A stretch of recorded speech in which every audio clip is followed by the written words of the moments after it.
En delpersonlighed har sit helt eget selvstændige liv inden i os. Det er i hvert fald sådan, som vi kan opleve det at arbejde med delpersonligheder.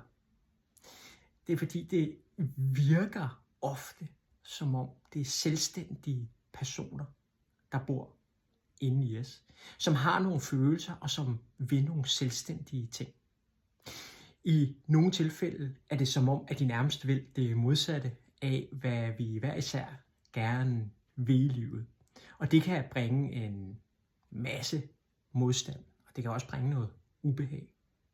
Nøglen er at først og fremmest at finde ud af, hvad er det for en del inde i mig. Blive klogere på, hvad det er, der sætter gang i den, hvornår popper den frem.